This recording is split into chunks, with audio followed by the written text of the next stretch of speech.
नांदेड लोकसभा मतदारसंघातील उच्च विद्याविभूषित अपक्ष उमेदवार कल्पना गायकवाड यांनी मतदाराशी संवाद साधण्यासाठी मॉर्निंग वॉक गाठली।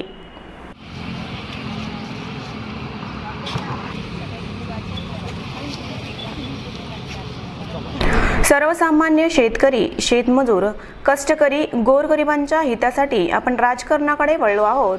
आतापर्यंत नांदेडचा जो विकास झाला तो विकास जनतेपेक्षा सत्ताधाऱ्यांचा मोठ्या प्रमाणात झाला आहे।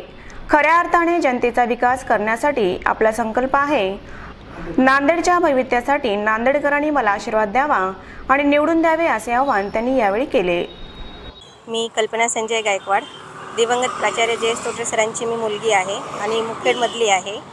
तर लोकसभा निवडणुकीमध्ये मी समाजासाठी मी हे पहिलं धाडसाचं पाऊल उचललेलं आहे। कारण नांदेड येण्याचा एकच उद्देश आहे, नांदेड लोकसभा मतदारसंघाचा विकास।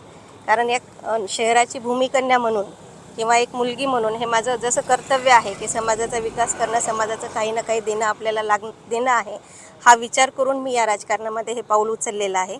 आणि माझ्या या पाऊलाला मी आदरणीय चिखलीकर साहेबांना आणि अशोकराव चव्हाण साहेबांना त्यांचे आशीर्वाद द्या आणि त्यांना मी सांगते की माझ्या या पाऊलासाठी तुम्ही मला शुभेच्छा द्या, तुमचे आशीर्वाद द्या। कारण हा एकच विकासाचं ध्येय घेऊन मी पुढे आलेली आहे, तुमच्याच मतदारसंघातली आहे आणि तुमच्याच आदर्श अशा पाऊलावर पाऊल चालणारी मी आहे। म्हणून तुम्ही मला आव्हान करते की आणि विनंती करते की तुमचे आशीर्वाद मला द्या। माझ्या या पाऊलासाठी तुमच्या शुभेच्छांची मला गरज आहे। कारण इथे आल्यानंतर सगळ्यांना असं वाटते की मी विरोध करण्यासाठी इथे आलेली आहे, पण हे विरोधाचं राजकारण नाही आहे। तर मला विकास करायचा आहे, एक विकास आराखडा घेऊन मी आलेली आहे। हा विकास आराखडा फक्त 5 वर्षाचा नाही आहे, तर येणाऱ्या भविष्याचा विचार करूनच हा विकास आराखडा बनवलेला आहे।